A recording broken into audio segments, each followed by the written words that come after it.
Sometimes danger creeps into our homes. And sometimes it gets an invitation.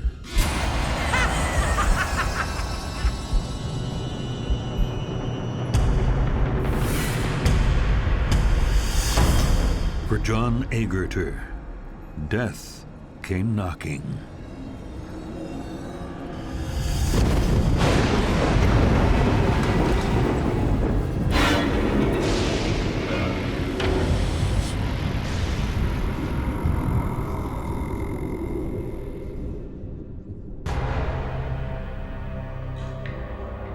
"63-year-old entrepreneur John Aegerter is found dead, wrapped in a sleeping bag in his suburban garage. His feet were tied up. He had duct tape around his face and around his neck. He had a cord wrapped around his neck, and they put plastic shopping bags over his head. The terrible violence seems out of character with the quiet neighborhood and the shy and retiring man who lies murdered.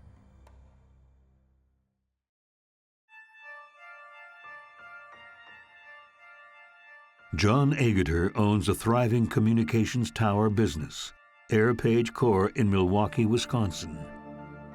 With the success of his company, Aegerter builds a suburban home in Brookfield, just outside Milwaukee, in 1985, where he lives alone. John had a great house. He built it himself, designed it, and oversaw the construction of it. There weren't a lot of people that John knew, I don't think, that he spent a lot of time with. He doesn't really open up to anybody, you know. I was in his life for 4 years, and I don't know who else really was in his life. He was very successful. He had started pagers back basically when they first got started years ago. From what I've heard, he basically drove everyone else out of competition. He was brilliant at understanding business. He really knew many things about all kinds of different fields. John's passion for his business is all-consuming. He did nothing that I know of for relaxation or entertainment outside of business. I mean, the guy was 63 or something like that, and he climbed 500-foot towers. Like, and this is like not a challenge for him. He would work from 6 o'clock in the morning until it didn't matter. It really didn't matter to him. You'll know when he's your friend because he'll ask you to go have a sandwich. It's the funniest thing. He'll call you and say, "Do you want to go have a sandwich?" And that's how you knew John was your friend. John's dedication to his business turns him into a bit of a recluse. When he's not at the office, he spends most of his time alone at home with his growing radio gadget collections. His dining room had an office in it, and pretty much every other area of the house had stuff stacked in it that he would get. He collected anything that had to do with radios and transmitters, anything like that. He had very strange collections. Just like normal day-to-day stuff for him was not a normal thing. The only thing that was important to him was work. For nearly a decade, the only other presence in his home is his elderly mother. He lived with her until she passed. John was, I don't know if you want to call it eccentric, but different. I know he never really got along with his family because he was just an out there character. They kind of pushed him off to the side, and it didn't really matter to him. Family wasn't necessarily important to him. What was important is his work.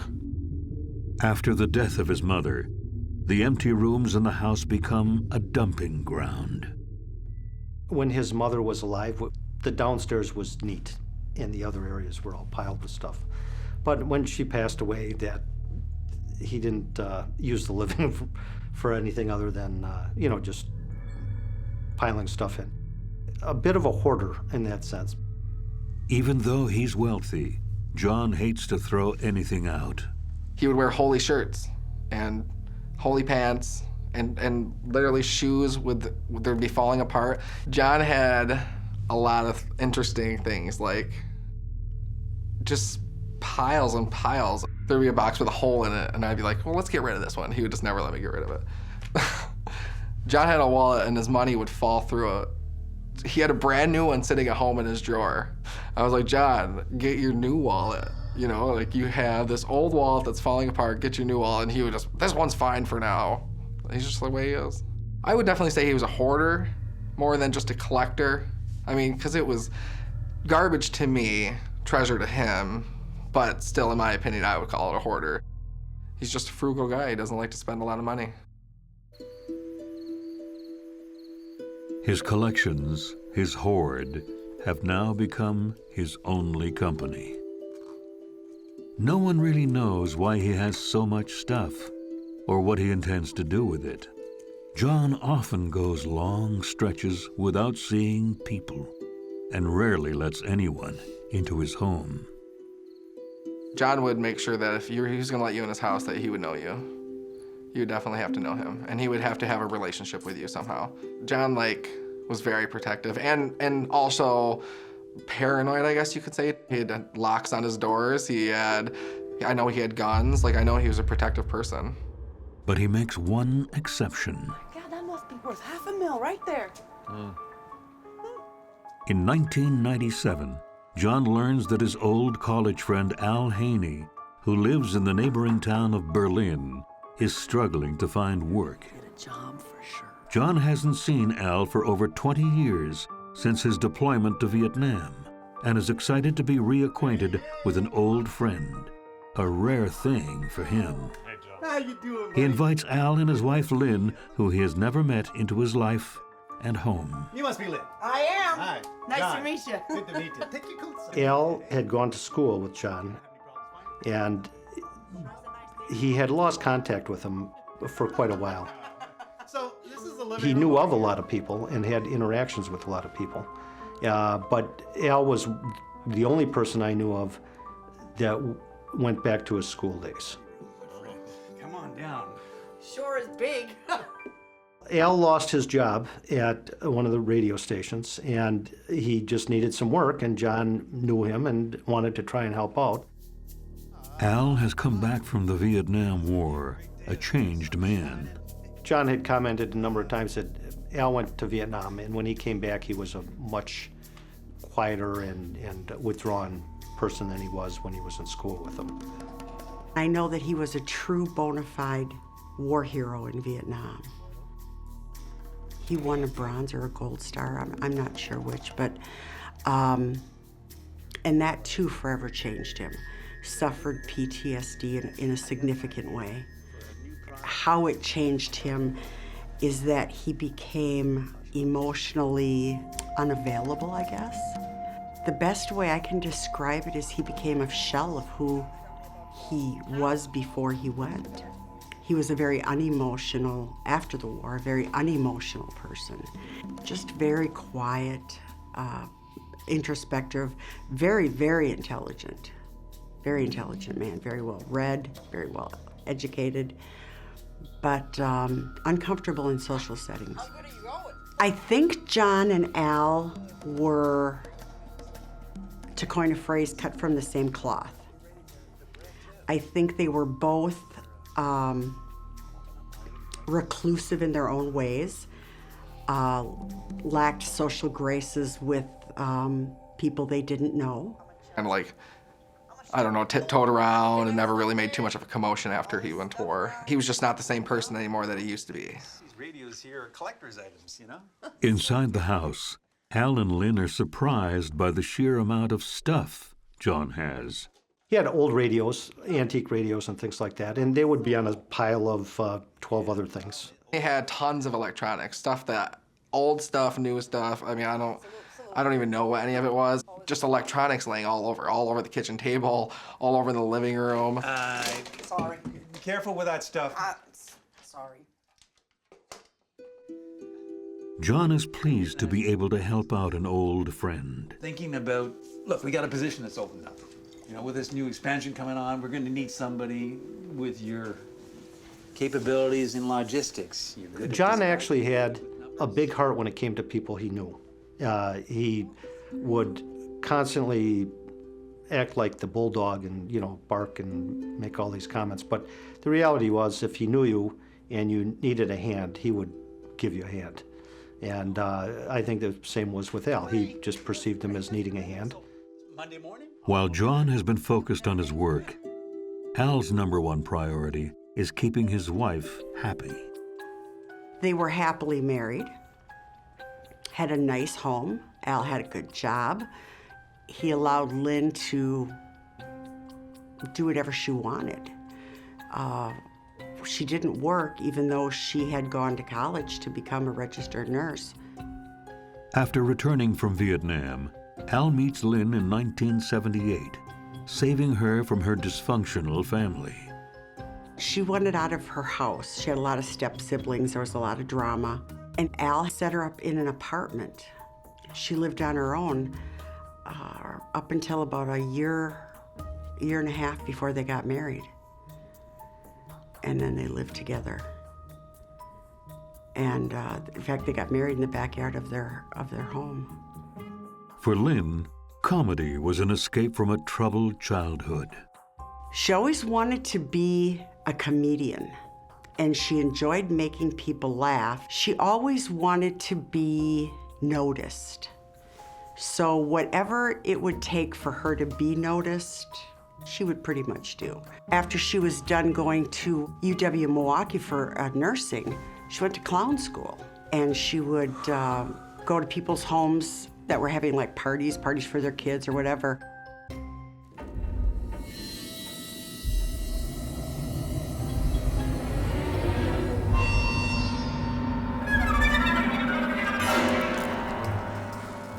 She would have the little gimmicks with the flower that squirted water, and she would make her balloon animals and hand them to kids, and she just would naturally be the life of the party. Unlike his extrovert wife, Al is often nervous and cagey.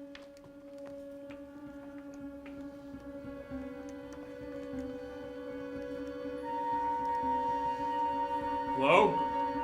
Anybody here? Al. Get over here. I need an extra pair of hands here. When Al takes the job with John, the two work together in harmony for years. Hold this. Make sure these two wires don't touch. Sure. As time goes by, John gets richer and richer, his house more and more crowded, and his piles of things grow ever higher. The same can't be said for Al. In 2005, despite his job at Airpage Corps, Al can barely keep up with his wife's spending habits. Lynn spent money since she was a teenager, like it defined who she was. The word she has always used to describe things of luxury in her life is deluxe. And the more luxurious they were, the more deluxe they were. She won the lottery twice and went through that money like it was water, from what I understand. She continued to spend as though her husband's income was limitless. If you were in a restaurant ordering a margarita, she would order a margarita with a very specific high-end tequila that most would consider a waste putting it into a margarita. John told me that Lynn was an aggressive spender and, you know, that they had won the lottery a couple times and she had spent it. So he didn't like her very much because of stuff that he had seen her do. Look, I may be able to find something for her to do here. Despite this, John agrees to give Lynn a job when Al asks him to. I won't forget this. Thank you. All right, Al. Thank you. It's a decision John will come to regret. He told me that she kept messing up, like she was constantly just messing up and messing up. When she left there, she was very unhappy about it. John Aegerter has reunited with his old friend, Vietnam War vet Al Haney. He decides not only to help out his friend, but his wife as well. He's not sure it's a good idea. It surprises me that John would hire Lynn equally as much as it surprises me that Lynn would work for John, because they didn't seem to have any friendship there or any connection. So that does surprise me. John had agreed to hire her to help Al out, and as I trained her, I could tell that her point of view on many things was the polar opposite of John's, and I really didn't think she would last very long. John and Lynn do not hit it off. How's it going? John always evaluated everybody, you know. From last month. How you doing? Hey, great. Coupons? You clipping coupons? You're rich. He thought Lynn was very liberal and irresponsible. He didn't think a lot of Lynn. Keep a friendly dialogue with her because he wanted to talk to Al, and he liked Al. They were just very different. And Lynn was, could be a bit of a hothead, so that when she got her feathers ruffled, she would tend to blow up more. Woo-hoo, yes, I saw them. Yes, I saw those. It wasn't a good working relationship. Her opinions of things were the polar opposite of John's, and if you work for John, he will definitely involve you in conversations of anything. And so whatever your opinions are going to come to the top. Excuse me? Hang on. Can I get that invoice on my desk right now? Hang on. Yeah. He got rid of her right away. He told me that she kept messing up, like she was constantly just messing up and messing up. Don't worry. When she left there, it was not good. She was very unhappy about it. John worries that Al might be resentful towards him for firing Lynn. He invites them over, hoping to make amends. John, do you have anybody else over like this for dinner? Nope. Cheers. Cheers. I kind of like it here, all by myself. All my things. John would make an effort to be friendly and, try and keep a positive spin on things. He went out of his way many times to try and make nice comments or do nice things that would improve his relationship with Lynn so that she would not try and poison the relationship between him and Al. I'm telling you, Al, that was the best party I've ever been to. With no stable job, Lynn falls back into some old habits. She was drinking daily, and smoking pot daily. So I don't know if she was still taking care of the home and cooking meals and doing things you would think a wife would do, especially one that didn't work. And yet, Al loved Lynn Like a daughter or something like to that? the ends of the earth, just adored her. And it doesn't stop there. She started having boyfriends. Drink it up. I know that Al knew of Tommy within a matter of weeks of their involvement. Do it. Lynn's new boyfriend, Tommy Duyette, is an auto parts delivery man she met in a local bar. Come on. Tommy was just a good-natured guy who had misguided love or obsession with Lynn. She'd always referred to him as her protector, so he took on that role. So she would refer to the men that she dated as her out-of-the-house husband, and Al was her at-home husband. If I had a girlfriend, I don't think my wife would be too okay with that, as I wouldn't be okay if she had a boyfriend, So I always thought that was just a strange setup. The balance is several $1,000s, Lynn. Strange bedfellows aside, Al has other things on his mind. In 2010, the recession hits them hard, and they're at risk of losing their house. Even though Al explains that his boss has nothing to do with their financial woes, Lynn is convinced that John owes Al money. If you just went to John. John paid net 30, which is 30 days after the invoice. So Lynn and Al were having a cash flow problem. And this was eating at Lynn like nothing I've ever witnessed from someone about money. she would be on Al about this money. It was constant. Al, have you talked to John? Al, when are we gonna get the money from John? Al, how are we gonna make the house payment? Al, I've gotta have gas money. Al, I've gotta have cigarettes. It was almost a constant beratement of Al over actions of John that Al has no control over. What are you gonna do? You're gonna hit the 2? You should hit the 4. With Al and Lynn's relationship spinning out of control, Lynn takes on yet another lover. Her ex-boyfriend, civilian police clerk Mark Finken. You got it. I don't know how many boyfriends Al was aware, but it was no secret that she would go out and party. He wouldn't confront it. I mean, he was not assertive. He was negative assertive. You know, he just, whatever went on, he just, okay, and just plodded along. I assume he was okay with her having a boyfriend. You would have to be if it was going on that long. Lynn even invites her boyfriends over to the house while Al is home. But he has no idea what they're really up to. There's a new character in our story. Might have to change the plot a little bit, but... We don't need a new character. As long as the main character gets her notary license, we're in business. We can talk about this a little later. Lynn has all the men in her life wrapped around her finger, except for one, John, and their relationship is about to take a strange turn. She calls and says, would John commit suicide? But I just knew something was wrong.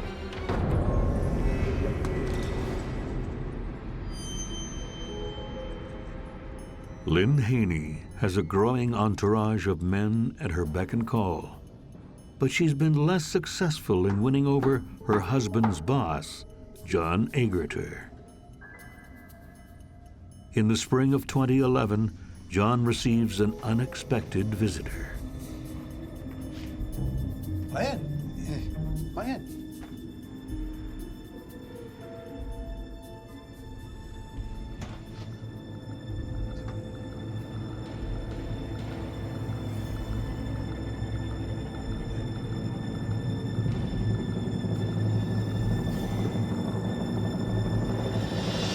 I got you some coupons.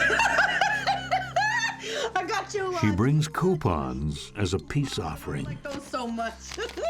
John told me that things were improving with Lynn, that she had actually dropped off some coupons to him for pizzas or some such thing, which John always loved to bargain, and a coupon for a free whatever was a big deal with him.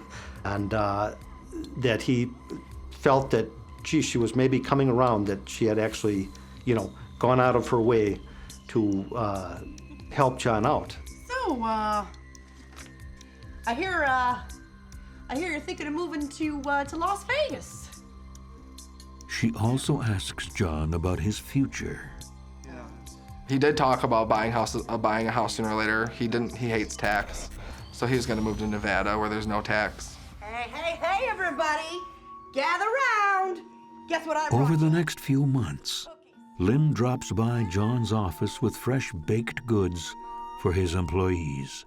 Oatmeal raisin. Her cookies, however, come with a series of unusual questions.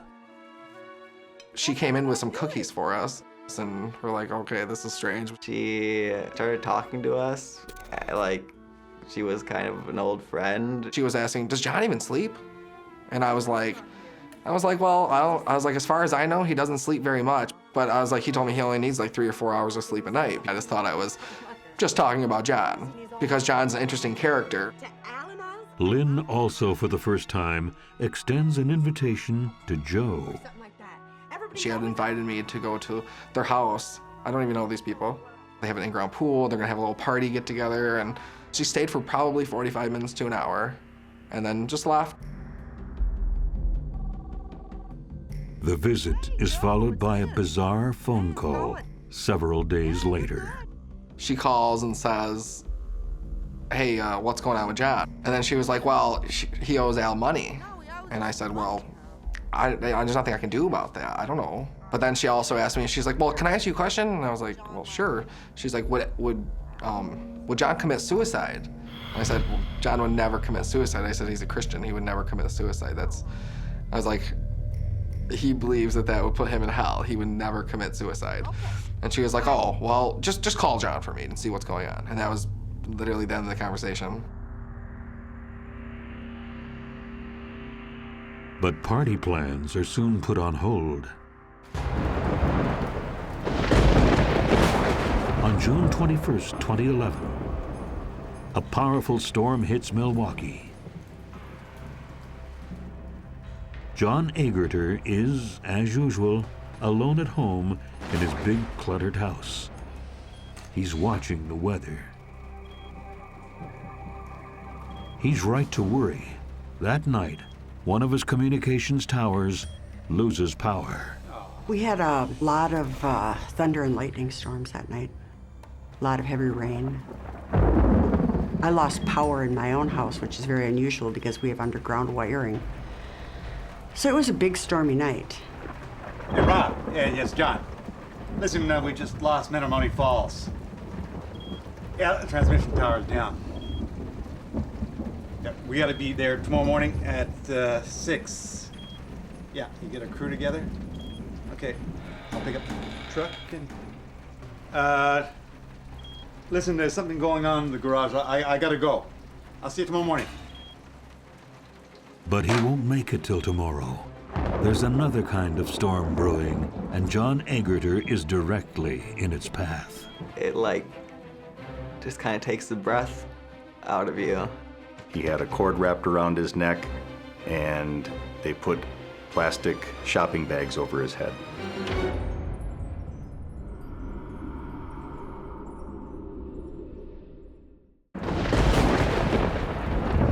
On June 21st, 2011, a mighty storm hits Milwaukee, bringing with it unimaginable chaos.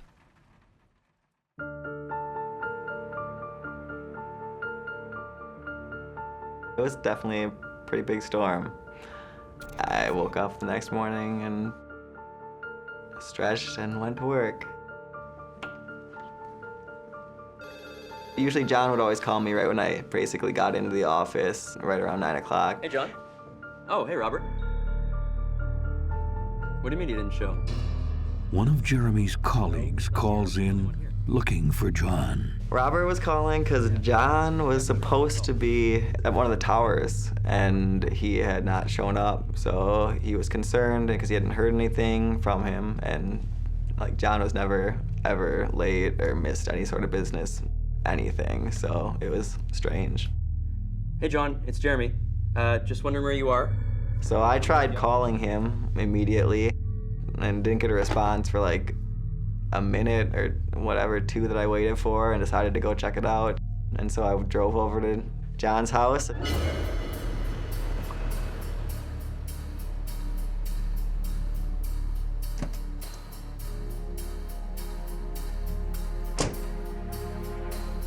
I was walking around the house trying to see if I could see anything, get any sort of response from anything inside, and I couldn't. No one came to the door, nothing inside, no movement or anything.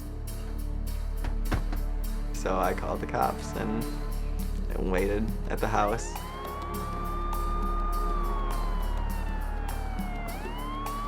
Police arrive and start searching for a way into the house. So we went to the side window, the basement window. At that point, it was determined, since Jeremy had a slight frame, he was the smallest, he would be able to fit through a basement window.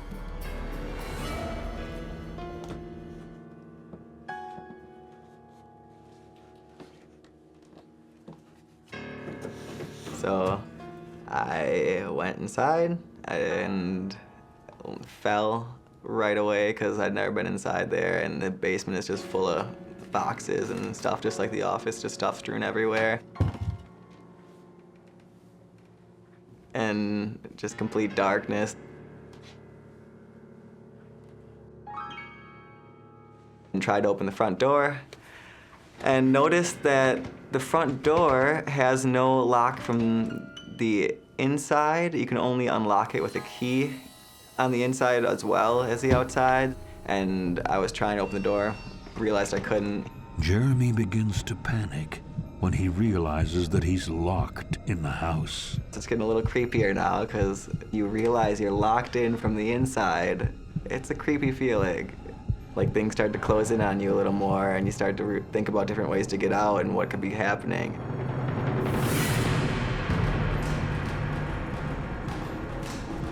And so I just went to the garage and jumped over some blankets, like right near the entrance.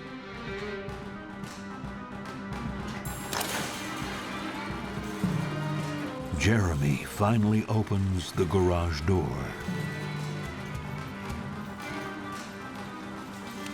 And they told me to wait in the house.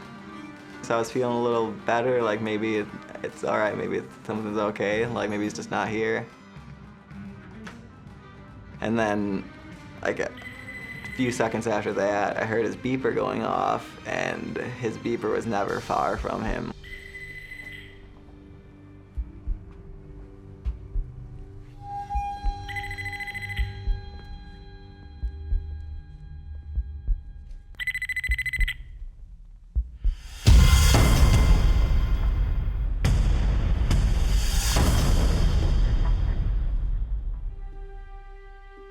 There were plastic bags over his head. He pulled the bag off, saw there was a large amount of blood. They took me out to the driveway, and I sat and I prayed. It like just kind of takes the breath out of you, and like just everything kind of stops for a second. I could have seen John falling off a tower or doing something like that. I mean, he was getting up there in age, and he still climbed and stuff like that. I can't imagine that he ended this way. He did a lot of dangerous stuff in his work that could have done something, but I never imagined something like this. And soon, an unexpected confession will expose a shocking conspiracy behind the murder. He was devastated. He couldn't believe it was true. We were very surprised. Now, I really questioned as to how deep this went and actually where this case was going.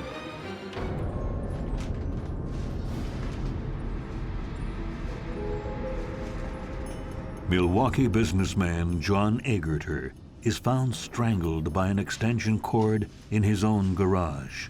There are no signs of forced entry.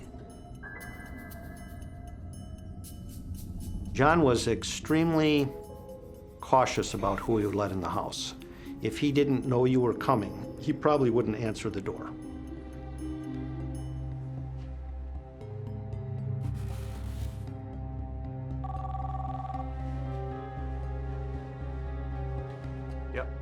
While we were processing the scene, I received a phone call from a New Berlin Police Department sergeant that's a neighboring agency of ours. And he asked me, he said, "Are you guys at a death scene?" And I said, "Yes, we are." And he said, "Does it appear suspicious?" I says, "Yes, it does." He said, "Do you think it could be a homicide?" I said, "Yes, I do." At that point, he said, "Is the victim's name John?" I said, "Yes, it is." And he said, "Oh, call Slinger Police Department. I believe they have your suspects in custody." Thanks, guys. Earlier that same day, Brenda Eddy also gets a surprise phone call. Yeah, Brenda? It's her cousin, Lynn. She said to me, "I'm in a lot of trouble. I killed someone." And my reaction was not one of, "Oh my gosh." My reaction was one of, "Yeah, right." So I didn't believe it. And I thought she was just in some trouble. Maybe the cops were looking for her for a bar fight. She called me a second time. She told me she had to get gas, and then she was coming up to my place. I kind of went, could this be real? Could she really have killed someone? So I called my husband frantically, and he said, "I want you to call the Waukesha County Sheriff's Department and see if there's been a murder." Do something, do I'm out in my garage with the phone, and Lynn and Tommy show up. So I thought it best that I just get off the phone. I didn't want them to suspect that that's who I was talking to. I had never seen Tommy before. I'd only heard about him, but he's a really big guy. I was intimidated by his size. Brenda is on edge, unsure whether she is in danger and what to do next with the two fugitives who are now in her home. Brenda, do you have any plastic bags? I started to feel afraid and panicked. She was getting plastic bags out of a closet in my kitchen to put some groceries and things in. Put all of it in there. They were gonna go on the run and live in the woods.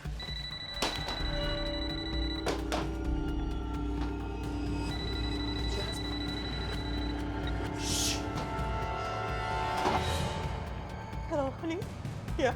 Brenda's husband tells her that the police are about to raid the house. There were officers in many locations, even on my patio. They were everywhere. And they were prepared to arrest them.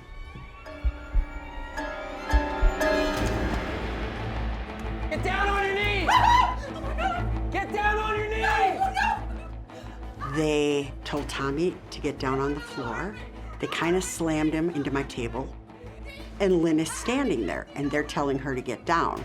And she starts telling them, I can't because I have PTSD.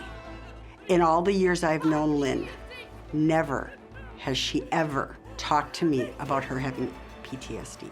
It was a quick thought to save herself from getting manhandled on the floor, and that's how she acted. You know, I have PTSD, I have PTSD. Police arrest Lynn Haney and Tommy Duyette for the murder of John Aegerter.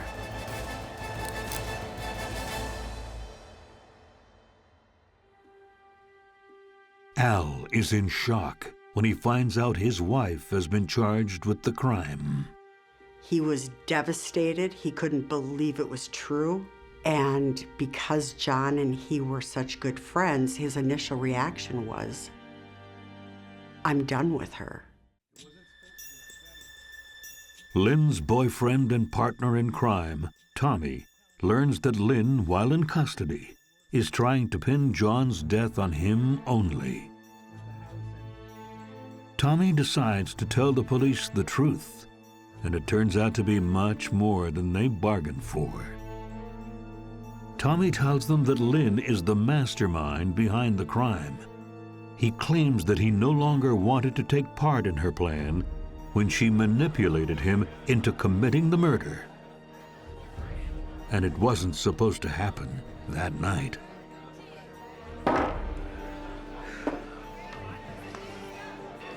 We're gonna get the money John owes Al. Tonight.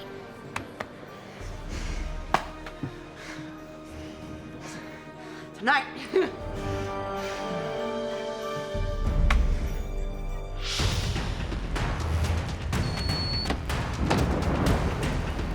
Go there!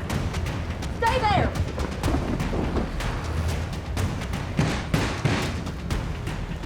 Stay there!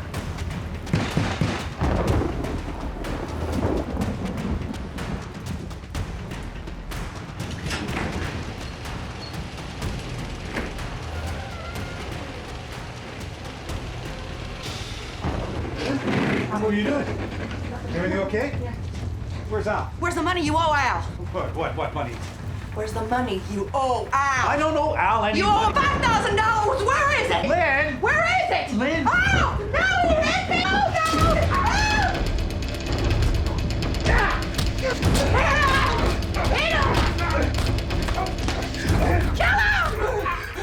At one point, he grabbed an electrical cord and wrapped it around John's neck, closed his eyes, and pulled it tight until he felt no more movement from John. Tommy! If you love me, you'll kill him! Tommy went on to talk about as he opened his eyes, he could hear Lynn with a roll of duct tape, wrapping that duct tape around John's neck to continue with the process of preventing him from breathing. He didn't remember much after that. I'm gonna go inside to see if there's a freezer. At least initially, they were gonna stick him in a freezer so that they would have time or they could take care of it later. I believe they thought John might have a freezer in his basement or in his garage, and he did not. So that was the first part of their plan that kind of went bad. The next morning, Tommy and Lynn drive around, desperately trying to find a freezer. That morning, when they were looking for a freezer, Lynn checked, she called Sears to see if she had enough money on her card or if she'd have enough money to buy a freezer on her Sears card. She also had made some phone calls to her relative, Ziggy, to see if he could get them a freezer. Lynn's impulsive nature derails the plan. I believe that this plan went wrong because Lynn jumped the gun. She didn't follow the plan. I don't believe she was supposed to go there on that day. I think they were supposed to do the murder in the future. I think when Lynn got something in her head, there was no stopping her. That's what she was gonna do, and she's gonna use her pawns to carry out what she wanted. Unable to find a freezer, Lynn and Tommy head directly to Brenda's house. They're going to get provisions to go out of town. Hurry up! After the arrest, the police make a startling discovery in Lynn's cell phone records. They uncover a series of phone calls between her and her old boyfriend, a civilian police clerk named Mark Finken. At first, I think we were excited about the fact that he works for a police department. We thought we'd get some very good answers. Just days after they begin questioning Mark Finken, he commits suicide and leaves a note declaring his innocence. We were very surprised. Now, I really questioned as to how deep this went and actually where this case was going. The police come across a bizarre exchange of emails between Mark and Lynn, detailing their plan as though it were a fictional story with characters. That was their code. The deal was Lynn would write him and say, well, for my story, how about if this happened or that happened? And they were all the details of what the presumed plan was. She had a lot of elaborate plans, one of which was to dispose of John's body by grinding it up or dissolving it in hydrogen peroxide and taking the remains and sprinkling those remains around a rose garden. She felt that by doing so, she could gradually get rid of it and nobody would know or be the wiser. The emails detail how Mark was going to assume John's identity after he was dead, and Lynn was going to administer his estate with her new notary license. As long as the main character gets her notary license, we're in business. On Mark Finken's computer, we found a copy of a will with John's name on it. They were writing out a will and they were gonna sign it, and I believe Lynn was gonna notarize that. We also found a copy of John Aegerter's signature that Mark had been practicing. And so Mark could then be John's signature and Lynn would notarize it as being authentic. That's a pretty elaborate plan. Lynn assumes that because John has no family, that no one will notice he's gone. Apparently, John had been talking about moving to Nevada. They were going to murder John on the 4th of July weekend so that they would have more time to do what they needed to do with his remains because it was a holiday weekend and no one would be looking for him. The fact that she had spent so much time concocting this plan to think about how to sell off this man's company and to think that he didn't really matter because he didn't have anyone is the most heartbreaking part. To the police, it appears that Lynn spearheaded a complex operation. There's one person that can tie everybody into it, and that one person is Lynn. Lynn knew Mark, Lynn knew Tommy, and Lynn knew John. None of these other players knew each other, so Lynn brought them all together. I wouldn't say she was the brains of the operation. I think Mark was probably the smartest one there, but I think Lynn is very manipulative and seemed to have control over all of these men. Al's shock at Lynn's behavior doesn't last long. The day of John's funeral is the day that I spoke to Al, and he was getting Lynn an attorney and getting the money to pay the retainer.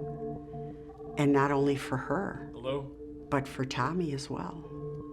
He was always in court supporting Lynn and continued to pay the attorney's fees. So I'm thinking he, for some reason, either didn't believe it or chose to ignore it. I think he is extremely hurt and yet is still obsessed or in love to tolerate the things that he has tolerated. He supported his wife completely.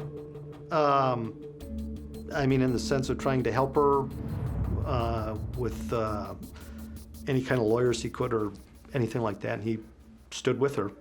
I think it's very odd. Obviously, Lynn gives something to Al that he finds more important than a lot of things, integrity things that he's willing to give up or overlook for something. Investigators can't understand the hold that Lynn had over all these men. We still to this day have no idea why these men would do everything that she said and what power she had over them. It still kind of amazes us. On December 15th, 2011, 6 months after the murder, Tommy Douillet makes a plea bargain and gives a 99-page statement pointing at Lynn Haney as the mastermind of the murder of John Aegerter. Lynn Haney maintains her innocence but admits that there is enough evidence to convict her, so she takes the Alford plea. It's a plea that is not acknowledging her guilt, but she is acknowledging that we have enough evidence put together that reasonable people would believe that she committed this crime. It's a way for her to not plead guilty, but take the sentence. On October 9th, 2012, Lynn Haney and Tommy Douillet are both found guilty of the first-degree murder of John Aegerter. Tommy Douillet is sentenced to 30 years with 20 years of extended supervision. Lynn Haney is sentenced to 15 years, 9 months. The Alford plea has worked in her favor. To concoct such a plan that ended with John murdered, Mark committing suicide, Tommy sentenced to 30 years, and she, the queen of all of this madness and plotting and scheming, and she walks away with 15 years and 9 months in prison. I absolutely believe that Lynn was the mastermind behind all of this. Based on what I know about her, how I know her, and based on evidence that the police found, she was absolutely the mastermind. And I truly believe that Tommy was manipulated in this situation, completely manipulated. Tommy is the person that did murder John by his own hands. But in my opinion, Tommy was nothing more than a weapon that Lynn had at her disposal. In my opinion, he and Mark were her victims. I think that Lynn was just really angry at John and thought he was rich and she wasn't. She had had money a number of times in her life and pretty much blew it all the time. But she wanted the money, and he had it, and she had been wronged by him, in her opinion. And, I think that's where it really comes down to. Contrary of what Lynn believed, John Aegerter will be deeply missed. I see constant reminders of him all the time. Every time I see a tower, it reminds me of him. It was funny because people would consider him to be one of the strangest characters ever, and he was a different person, but he's the only person in my life who's actually really, really influenced me. He was a good friend, difficult friend a lot of times, but a very good friend for many years. So I was shocked by the whole thing. I still am. I definitely miss him.